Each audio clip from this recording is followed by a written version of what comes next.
부자아빠, 가난아빠, 저자 로버트 기요사키는 이야기합니다. 달러는 사기다. 헤지펀드의 대부인 레이 달리오는 이야기합니다. 현금은 쓰레기다. 둘 다 공통점을 가지고 있습니다. 하나는 법정 앞에는 쓰레기라는 사실이고요. 하나는 비트코인 투자를 하고 있다라는 사실입니다.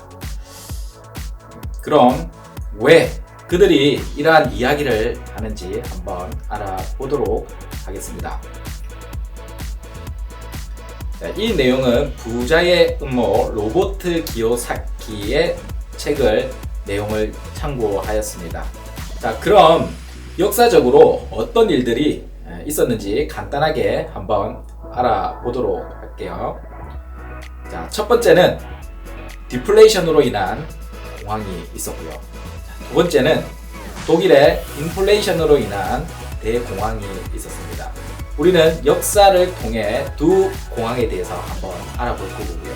그 공황을 통해서 무엇을 배울 수 있는지 한번 알아보도록 하겠습니다. 먼저 우리가 이해해야 하는 단어는 두 가지가 되겠네요. 첫 번째는 인플레이션, 두 번째는 디플레이션입니다. 인플레이션은 물가 상승에 의한 화폐 가치의 하락을 이야기를 하고요. 디플레이션은 화폐 가치 상승에 의한 물가 하락을 의미합니다. 시장에 만약에 돈이 돌지 않고요. 돈이 돌지 않으면 상품의 가치는 계속해서 떨어지게 되어 있습니다. 그러면 돈은 순환하지 않게 되겠죠. 돈을 가진 자는 상품이 나와도 더욱 저렴하게 구매하기 위해서 돈을 쓰지 않습니다. 상품의 가치가 떨어진다는 것은 동맥 경화가 걸린 것과 비슷하다라고 이야기를 합니다. 온몸에 피가 잘 돌아야 건강할 수가 있죠. 하지만은 몸의 어느 한 부분이 막혀서 돌지 못한다면 사람은 죽음에 이르는 것과 같은 이치라고 합니다. 1929년 미국 주식시장이 붕괴를 하고요. 경제위기에 대한 공포가 확산되면서 미국인들은 그 당시에는 달러를 모으는 일에 혈안이 되었다고 합니다. 돈이 돌지 않으니까 기업은 문을 닫기 시작했고요. 그렇게 사람들은 일자리를 잃고 공황은 지속되었다고 합니다. 이때만 해도 정부에서는 금과 은이 뒷받침되는 태환화폐를 사용하였기 때문에 돈을 풀 수가 없었다고 합니다. 금과 은이 뒷받침되는 것을 우리는 태환화폐라고 얘기를 하고요. 그 이유는 금을 확보하지 않고서 돈을 찍는 것은 돈을 공급량을 늘리는 것은 불법 행위였기 때문입니다. 돈은 그래서 늘 부족했고요. 그 가치는 확보했기 때문에 예금자들은 언제나 승자였다고 합니다. 그러면 그 당시는 돈의 가치를 떨어뜨리지는 못했다고 이해를 하시면 되겠네요. 두 번째는 독일식 인플레이션 공황이 있는데요. 독일식 인플레이션 공황은 달랐다고 합니다. 정부에서 발행하는 차용증으로 인해 얼마든지 돈을 찍을 수 있었다고 합니다. 지금 같은 현상이 일어나는 거죠. 정부가 화폐의 가치를 지켜주지 않았던 겁니다.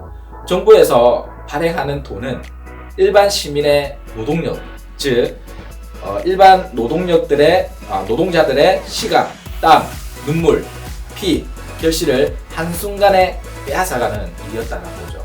많은 돈을 은행에 예금을 하더라도 돈의 가치가 떨어졌기 때문에 늘 패자가 되었던 이유라고 합니다. 우리는 이것을 인플레이션세라고도 하고요. 다른 말로 그냥 도둑놈이라고도 합니다. 우리가 밤에 잠을 자고 있는데 슬그머니 문을 열고 들어와서 나의 돈을 훔쳐가는 도둑놈을 본다면 그 도둑놈을 가만히 둘 사람이 있습니까? 없잖아요. 그죠? 잡아서 경찰에 신고를 하든지 어떤 행위를 하게 될 겁니다. 도둑놈 같은 그 인플레이션은 늘 우리 주위에서 기회를 틈타고 있고요. 돈을 훔쳐가고 있다는 사실을 우리는 이해를 해야 됩니다. 그 도둑놈을 만든 것은 정부라는 사실이고요. 그럼 여기서 문제는 이것입니다. 이제부터 문제는 둘 중 어느 공황이냐인데요. 앞으로 다가올 공황은 미국식 공황이 될 것인지 아니면 독일식 과도한 인플레이션으로 인해서 발생되는 공황이 될 것인지라고 합니다. 그러면 현금을 가진 사람이 승리를 할 것인지 아니면 현금이 단순한 종이 조각에 불과하게 될 것인가입니다. 사실 지금은 태환화폐 제도가 아니기 때문에 우리는 화폐가 쓰레기다, 화폐가 가치가 없다라는 것을 계속 인지를 해야 된다는 사실이죠. 대부분 사람들은 미국식 공황이라고 합니다. 미국식 공황은 디플레이션 공황인데요. 한 직장에서 오래 머물고요. 빚을 지지 않고 검소하게 생활하면서 돈을 아끼고 저축하고 노후 자금을 마련하는 거죠. 정부의 연금을 받으면서 살아가는 것을 최우선으로 생각을 합니다. 하지만 독일식 공황이 닥치면 어떤 일이 어떻게 벌어질지 아무도 모른다고 합니다. 그때도 여전히 현금이 최고의 자산일까요? 독일식 공황이 밀어닥치면 순식간에 무너지고 만다라는 사실을 우리는 역사를 통해서 배웠습니다. 그것을 입증하는 자료가 바로 이 자료인데요. 자, M2 화폐 공급량이 늘어나고 있는 추이를 이야기를 합니다. 자, 잘 보시면 2008년도 글로벌 금융 위기 때와 지금 우리가 겪고 있는 코로나 팬데믹으로 인해서 발행된 화폐 공급량입니다. 이것은 달러의 화폐 공급량이라고 보시면 됩니다. 전 세계의 기축통화로 쓰이고 무역할 때 쓰이는 화폐가 지금 공급량이 계속 늘어난다는 사실이죠. 자, 단 10년 안에 100년 동안에 만들어진 화폐 공급량과 맞먹는다는 것과 그리고 세계 80억 명의 인구는 이런 문제에 직면하게 됩니다. 법정 화폐를 지킬 것인지 아니면 인플레이션에 따라 변동하는 가치에 투자해야 하는가 우리가 고민을 해봐야 되는 시기가 아닌가라는 생각이 들고요.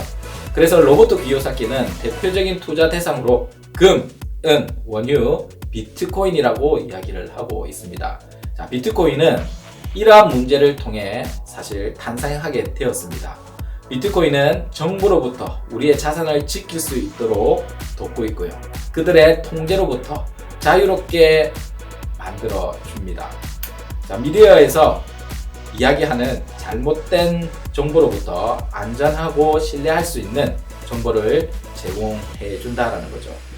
비트코인에 내재되어 있는 가치는 블록체인이고요. 이 블록체인에 대한 미래 가치가 결국 지금 비트코인의 가치다라고 이해를 하시면 됩니다. 비트코인에 대한 이해를 돕고요. 경제적 문제로부터 독립할 수 있도록 앞으로 진실된 정보만을 제공하는 채널이 되도록 하겠습니다.